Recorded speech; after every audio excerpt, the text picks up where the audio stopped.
Southeast Georgia and the Lowcountry. This is WJCL 22 Morning News. See us now. Breaking right now on WJCL 22 Morning News, an officer hurt after this bad crash. What we've learned overnight. Also breaking this morning, what officials now say a fake Trump elector was doing inside a Georgia election office for hours the day of a massive breach. Powerful winds, relentless rain, feet of rushing water, more than 1 million people without power. The widespread impact of Hurricane Fiona, the latest track, and the change set to happen today. Well, you've seen it for yourself. Campaign ads are all over the place right now. I'm Amy Lou in Washington with the bill up for a vote this week that would make it clear who's paying for them. Got a lot to get to this Tuesday morning, but first a live look at Henry C. Chambers Waterfront Park in Beaufort. Nice calm start to our Tuesday. Thanks so much for starting your day with WJCL 22 News. Good morning. I'm Frank Sulkowski. We got Melissa Hall over there. She's got the roadways in check. We got Jonathan Myers here, our meteorologist. He's got weather on lockdown this morning. I've got it on lockdown and got Fiona. See it behind us? The latest track. It is now the first major hurricane of the season. We're about close to 3 weeks late before that first major hurricane. Usually it's around September the 1st is usually when that occurs. And I have the latest track for everyone, and also tracking some beautiful weather for today. If you like the late summer heat, we're going to get it today. Most of us will be up close to 90 later this afternoon. Starting things off this morning, mid-upper 60s for most of us. Sunglasses needed today. Mainly sunny all the way through the afternoon, and look at that high, close to 90 degrees. And then after work will be mid-80s closer to sunset. Good weather for today. You can see satellite radar. All the shower activity is well off to the east. No chances of rain for today. Now that summer heat is going to continue not only today but through Thursday, and then by the end of the week we're going to see some very nice fall weather on Friday all the way through the weekend. I'll track out that nice forecast and also tracking major Hurricane Fiona and also other tropical trouble in the Atlantic. Those details in less than 10 minutes. Traffic track 22. There's some patchy fog down to the south, so if you're in McIntosh County, go slow, use those low beams. But if you're coming in this morning from the Richmond Hill area, right there by I-95 where Highway 17 meets it, traffic cruising along this morning. Only those stoplights slowing folks down, and it'll take you about 17 minutes to make it to Port Wentworth. And fortunately, Frank, besides that fog, no other hazards on the roadways this morning. All right, thanks so much, Melissa. Let's take a look at the traffic in the Ham. We are at Highway 21 at Brentwood Drive in Effingham County, beautiful Rincon. As you can see, the headlights moving right along as folks begin to make their migration out to work this Tuesday morning. No traffic issues to tell you about. It is now 6:03. Well, breaking right now, a police officer hurt after a bad crash in Savannah. Check out this video showing the front of that police cruiser caved in. Here's what we can tell you. It happened around 11:30 last night near the intersection of Skidaway Road and Pennsylvania Avenue. Savannah police tell us, thankfully, no one was seriously hurt. Investigators are working to figure out what caused that crash. Well, breaking overnight, investigators say they have new video confirming a fake Trump elector spent hours inside a Georgia elections office the day it was breached. They haven't released the new footage from inside that Coffee County election office, but we've shown you this clip from outside the building. It shows former GOP chairwoman Kathy Latham and several tech workers going inside. They say they got in because of a request from the former attorney of former President Donald Trump.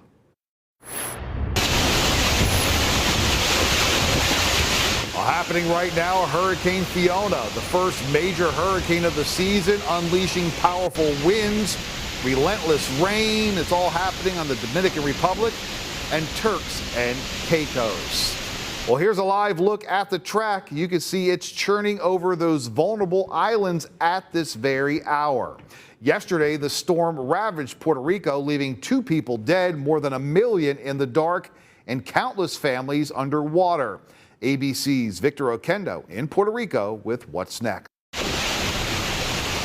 Hurricane Fiona pummeling the Dominican Republic, making its second landfall as a Category 1 hurricane, as communities across Puerto Rico are inundated with devastating floodwaters.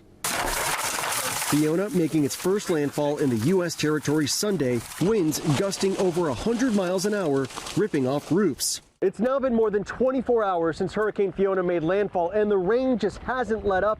Some areas could see up to 30 inches of rain. Fiona coming nearly 5 years to the day since Category 4 Maria. Here in Salinas, Luis Cruz says his home of 36 years, now a total loss. Was it this bad? Was the flooding like this during Hurricane Maria? Never. No. Here. This is worse now. Oh, yeah. Climate change supercharging the amount of rain hurricanes now bring. Los daños a la infraestructura. Puerto Rico's governor calling the damage catastrophic. The National Guard and first responders rescuing more than 1,000 people. Ruben Ramos and his mother Onelia waiting 7 hours to be saved. The water, she says that the water was running just like this, but inside of her house. Nearly the entire island without electricity, and hundreds of thousands have no running water. And the private company that operates the power grid here in Puerto Rico says it could take several days for power to be fully restored to the entire island. But every resident I've spoken with here says it is going to take longer than that. And unfortunately, there is more heavy rain on the way.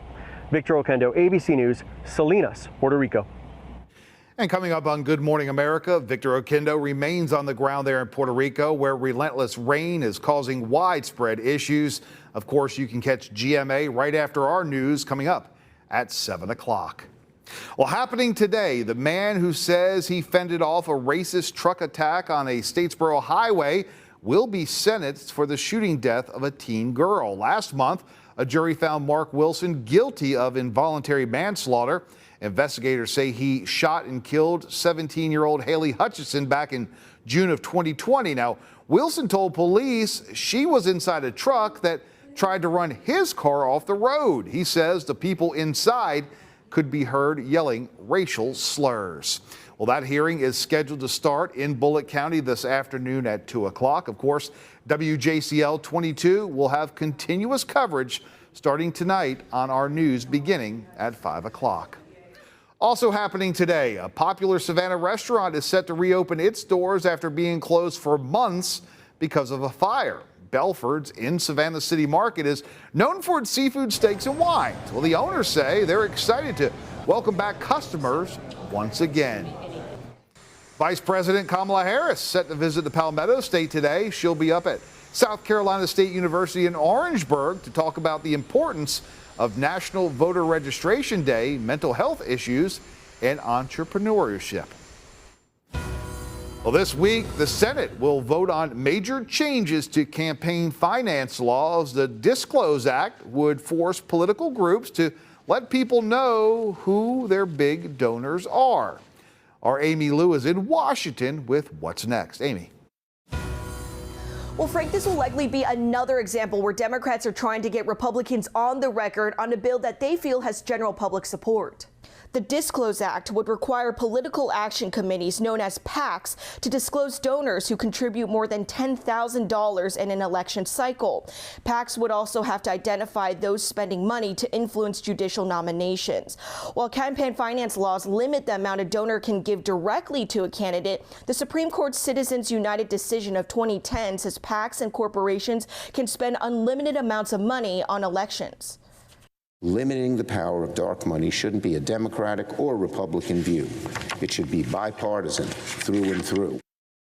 Republicans say the Federal Election Commission already receives information about PAC donors. Senate Minority Leader Mitch McConnell slammed the Disclose Act as a, quote, liberal attempt to restrict political speech by threatening the privacy of those who see things differently from them. And President Biden, a supporter of similar legislation, will give a speech on the Disclose Act later this afternoon. In Washington, I'm Amy Lou, WJCL 22 News. I'm this country boy, I'm not that smart, and he's that preacher, he's a smart man, wear these nice suits, so he's gonna show up and embarrass me at the debate October the 14th, and I'm just waiting, I'll show up, and I'm gonna do my best. Well, that statement from Georgia Senate candidate Herschel Walker making headlines this morning. He said it during a visit to Savannah back on Friday. Now, coming up in 30 minutes, why he doesn't think his opponent, Senator Raphael Warnock, will even show up and what Warnock has to say about it. Well, this morning, an American held captive in Afghanistan for more than 2 years is back on American soil, released in a prisoner swap. The Biden administration believes Mark Frerichs was held by a faction of the Taliban.